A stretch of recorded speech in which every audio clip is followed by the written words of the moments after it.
Thanks for watching. Don't forget to like, comment, share and subscribe to Mufti Tariq Masood, famous scholar. آج کے جو مسلمان ہیں جو زیادہ پڑھ لکھ جاتے ہیں زیادہ، کیونکہ یہ لبرلزم پڑھے لکھے لوگوں میں زیادہ ہے، کیونکہ ان میں تکبر پیدا ہو جاتا ہے کہ ہمیں بہت کچھ آتا ہے. پھر یہ مولویوں کو گھٹیا سمجھنا شروع کر دیتے ہیں، جاہل سمجھنا شروع کر دیتے ہیں. بلکہ مولوی کی بات اگر لاجک کے مطابق ہوگی نا، بلکہ وہ کوئی سائنسی تحقیق بھی پیش کرے گا سائنسدانوں کے حوالوں کے ساتھ، اس کو بھی نہیں مانتے کیونکہ یہ مولوی نے کہہ دی بات. یہ تکبر ہے. ایک تو آپ نے علم کا جو معیار ہے نا وہی غلط ہے آپ کا. بعض لوگوں کی نظر میں انگلش آنا علم کا معیار ہے. اس کا مطلب جاپان میں تو سارے جاہل رہتے ہیں، فرانسیسی سارے جاہل ہوتے ہیں، ناروے کے لوگ سارے جاہل ہیں. یورپ میں تو انگلش اکثر لوگ نہیں سمجھتے، وہاں کے سائنٹسٹ بھی نہیں سمجھتے. بعض چیزیں فرانس میں ایجاد ہوتی ہیں، کتابیں لکھی جاتی ہیں، ان کا انگلش میں ترجمہ بعد میں ہوتا ہے. گوروں میں یعنی جو انگریز ہیں ان میں بعد میں آتی ہے وہ چیز. تو کیا وہ فرانس کے سائنسدان جاہل ہیں جن کو انگلش نہیں آتی؟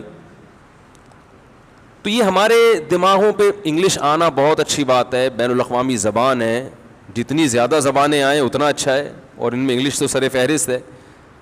لیکن یہ کوئی علم کا معیار نہیں ہے. ایک مسلط کر لی ایک چیز اپنے اوپر. لاجک کی بات اردو میں ہوگی، علم کی بات اردو میں ہوگی تو وہ بھی اسی طرح قابل احترام ہے جیسے پنجابی میں ہو تو بھی قابل احترام. اگر کوئی آپ کو پنجابی میں حدیث سنائے تو کیا اس بیس پہ رد کریں گے کہ یہ کس میں سنا رہا ہے؟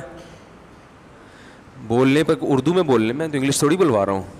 اس بیس پہ رد کریں گے کہ یہ پنجابی. نیوٹن کا قانون اگر کوئی سندھی میں سنائے ہے تو کیا وہ غلط ہوگا؟ بھائی بات یہ ہوتی ہے کہ آپ بات کیا کر رہے ہیں. تو تکبر کی وجہ سے ہمارے جو پڑھا لکھا طبقہ ہے دنیاوی اعتبار سے، سب نہیں زیادہ تر لوگ دین کے قریب آنے کے بجائے دور ہوتے چلے جا رہے ہیں، کیونکہ وہ مذہبی لوگوں کو خاص طور پر علماء کو جاہل سمجھتے ہیں. کہتے ہیں ان کو پتہ کیا ہے دنیا کا. یہ عجیب بات آپ کو بتاؤں، دیکھو ڈاکٹر کو انجینئر کی فیلڈ کا پتہ ہوگا؟ نہیں پتہ ہوتا نا. انجینئر کو میڈیکل سائنس کا نہیں. بول لینا اب تو بارش ہوئی ہے اتنی زبردست، انرجی آتی ہے بارش ہونے کے بعد. انجینئر کو ڈاکٹر کی فیلڈ کا نہیں پتہ ہوگا، ایک میتھمیٹکس کو میڈیکل سائنس کا نہیں پتہ ہوگا، ایک پنچر والے کو، بلکہ ڈاکٹر کو پنچر کا نہیں پتہ ہوگا. تو یہ بھی تو علم ہے نا، پنچر لگانا. علوم اور فنون وہ تو کچھ بھی ہو سکتا ہے، لیکن ڈاکٹر انجینئر کی بات کو اس بیس پہ رد نہیں کرے گا کہ اس کو میڈیکل سائنس کا کچھ بھی نہیں پتا. وہ کہے گا بھائی انجینئرنگ کی فیلڈ میں یہ ہم سے آگے ہے.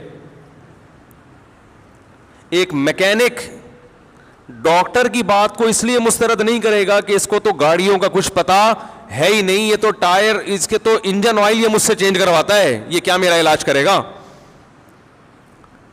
تو یاد رکھو اسی بیس پہ یونیورسٹی میں پڑھے لکھے پروفیسروں کا یا ڈاکٹروں کا یا انجینئروں کا کسی عالم یا مفتی کی بات پہ اس بیس پہ رد کرنا کہ ان کو تو ہمارے علم کا کچھ پتہ ہی نہیں ہے، تو یہ کوئی لاجک بنتی ہے؟ بولو نا بھائی. ہاں کوئی مولانا صاحب آپ کی فیلڈ میں ٹانگ اڑا رہے ہو تو پھر آپ کا حق بنتا ہے، پھر یقیناً آپ کا حق بنتا ہے کہ یہاں کوئی مولانا صاحب بیٹھ کے آپ کو شوگر پہ کنٹرول کرنے کے طریقے بتا رہے ہوں، اور وہ طریقے پہ ڈاکٹروں سے نہ سنے ہوں، اپنی ریسرچ ہو ان کی، تو وہ کہیں گے نا بھائی یہ ریسرچ آپ اس کے اہل نہیں ہے. یا تو کسی ڈاکٹر کی بات نقل کر رہا ہو تو کہ الگ بات ہے. تو یہ جو دنیا میں پڑھے لکھے لوگ پیدا ہو گئے ہیں، یہ بالکل ایسے علماء کی بات کو رد کرتے ہیں، اور حالانکہ سیدھے راستے کا علم کس کے پاس ہوتا ہے بھائی؟ علماء کے پاس ہوتا ہے. کیونکہ سیدھا راستہ اللہ نے صرف پیغمبروں کو بتایا ہے, اور پیغمبروں سے جو علم حاصل کرنے والے لوگ ہیں سینہ بسینہ, وہ کون لوگ کہلاتے ہیں؟ وہ علماء کہلاتے ہیں. دل بنانا, دل کا سدھر جانا, یہ کوئی سائنٹسٹ نہیں بتائے گا آپ کو. ایک دل تو گوشت پوش کا دل ہوتا ہے, وہ تو آپ کو ڈاکٹر بتائیں گے کہ یہ اس دل میں بلاکیج کیسے پیدا ہوتی ہے. لیکن وہ دل جس میں جذبات ہوتے ہیں, جس میں روحانیت ہوتی ہے, جس میں احساسات ہوتے ہیں, اس دل کے قبلے کو درست رکھنا اور وہ والا دل صحیح راستے پہ چلتا رہے, یہ راستہ میرے بھائی صرف کون بتائے گا؟ علماء بتائیں گے. یہ ڈاکٹروں کے پاس علم نہیں ہے, یہ انجینئروں کے پاس, سائنسدانوں کے پاس, میکینک کے پاس یہ علم نہیں ہے, یہ صرف پیغمبروں کے پاس ہے. اور اس علم نہ ہونے کی وجہ سے انسان کی روحانی زندگی تباہ ہو چکی ہے. Thanks for watching. Don't forget to like, comment, share and subscribe to Mufti Tariq Masood Speeches channel.